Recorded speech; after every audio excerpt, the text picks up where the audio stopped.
Hey you guys, it's Monica and welcome back. So today we are going to be doing a heat press review. So these are, I got two heat presses from HTVRont. I hope I'm saying that right, but like it's like HTV font, but with R-O-N-T. And they sent me their 10 by 10 heat press, their mini heat press, their glitter HTV, as well as this is their chameleon HTV. You can see like it's like shiny and it has like these little color shifts, and so I thought these were really pretty. So when they asked me which type of HTV that they could send me, I said you can send me these ones because like these look super pretty. And so there's this white one I'm gonna show you guys, but like they just have like these really nice color shifts in them. They're really cute. This white one though, I love this one. I didn't use this one, but because I was doing something else white, but I really like that one because it's like pink and it's green, it has some blue. So yeah, so HTVRont actually stands for really outstanding, never temporary. I'm like, that just really gives me like NBA young boy vibes. Like, I don't know why. I just thought that was, no one's name has to make sense. Like, no one's ever asked me what does Period6Designs mean, but there's a whole story behind it. So the fact that they put some thought into their name and decided to use like the acronym version of it, cool, let's roll with it. And so the press comes with a little instruction book, a little carrying case so you don't have to keep it in the box. The press itself, you can see it's about the size of my hand, and I will do some measurements for you guys so you can see how big it is actually. So here's my ruler. So it's 4 from tip to tip, and then the diameter of it is 2.5. So that gives you an idea of the space you're working. And remember, it does have like that ovular shape, so it's not a perfect square or anything, but at your widest point it's 2.5, and at your longest point it's 4.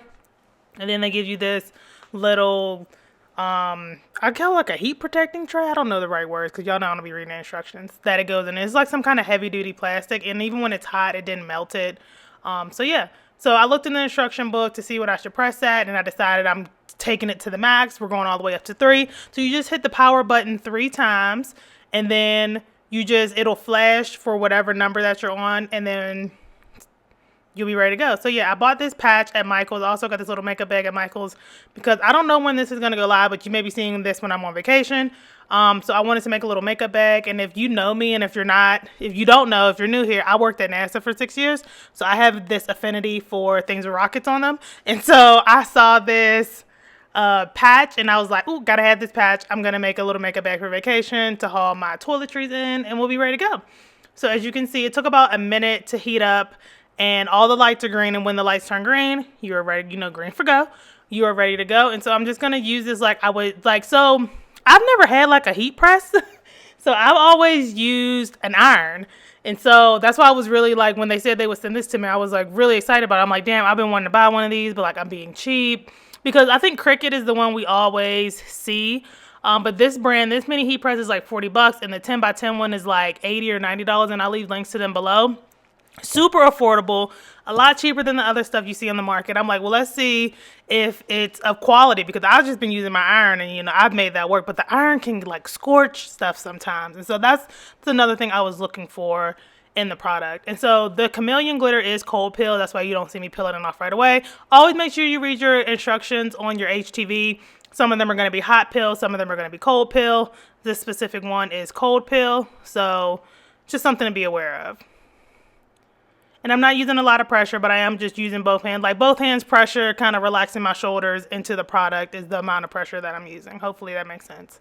So I'm just going to peel it back. Always, like, this is the most nervous part because this is where it all could go wrong. But that came off beautifully. I'm just checking the temp, looking at it. I gave it another minute or so, let it cool down. And you can see there are some, like, you see that corner of that T came up a little bit. And again, usually these kind of things are just user errors. And that D needs an extra press. So I'm just going to grab that Teflon sheet. I turned it down just a tad bit because, I don't know, I just did. And so I'm just going to hit it one more time with the press. Bada boom. I think it looks good. Y'all know my house is covered in glitter, so there's naturally glitter on the thing already.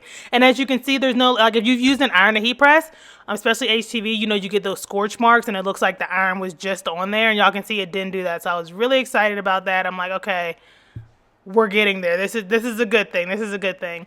So I feel like another good sign of a heat press is when it works with materials that are not their own. Companies, it's like makeup. Companies make products that go with their products. Like, yo, this primer accompanies this foundation. These work best together.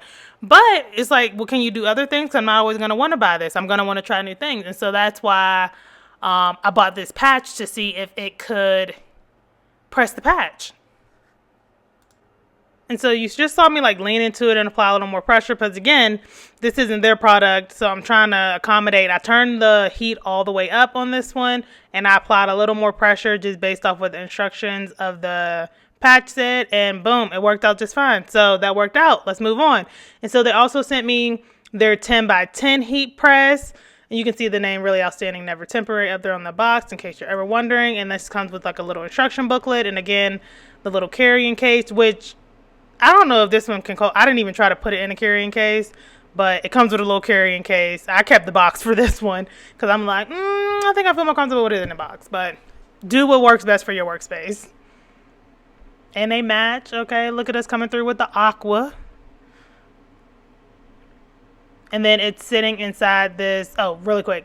I also like that the presses both were like this rose goldy color and that they matched. I don't know why, but that was meaningful to me. And then it matches the trim on it. And this also comes with one of those little trays, heat trays you can set it in for when you're using so you don't scorch your counter.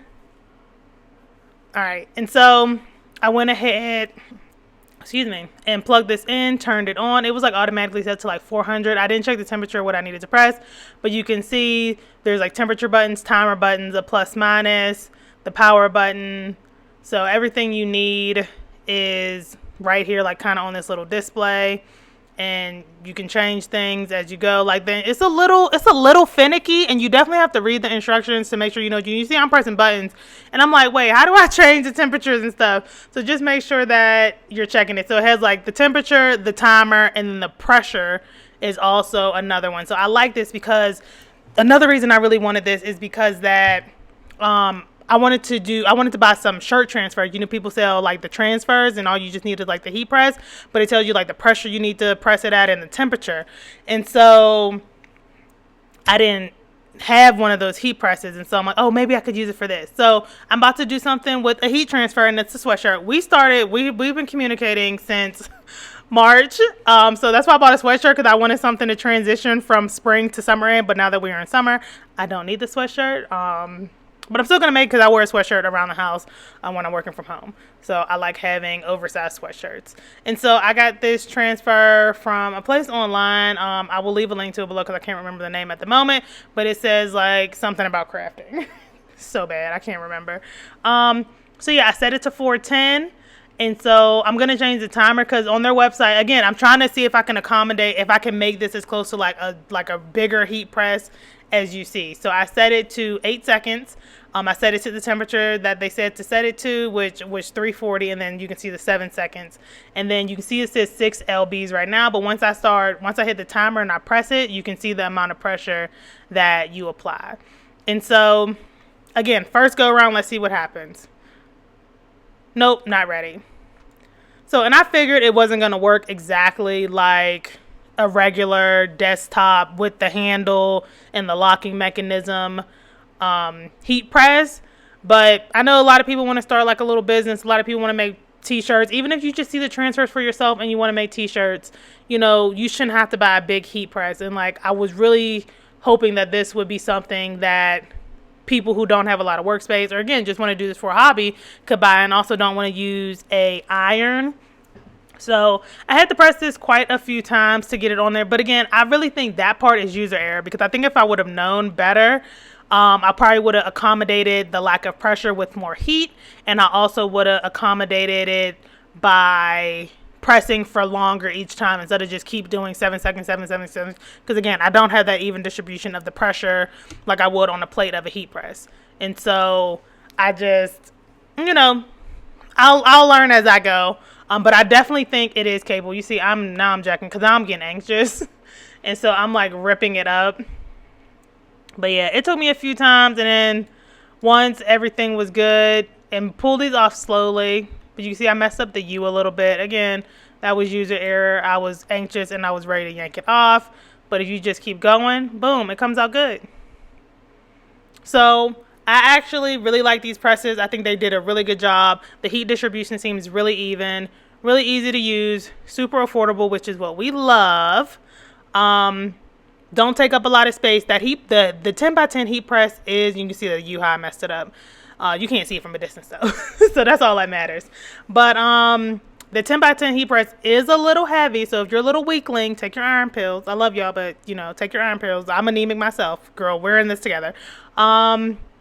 But yeah, but I think you can make it work. So these are the two things I made with my heat press. I'm going to use that glitter HTV. So follow me on Instagram, TikTok, and Pinterest at PeriodSixDesigns. Subscribe to the channel, and I'll see you guys in the next one.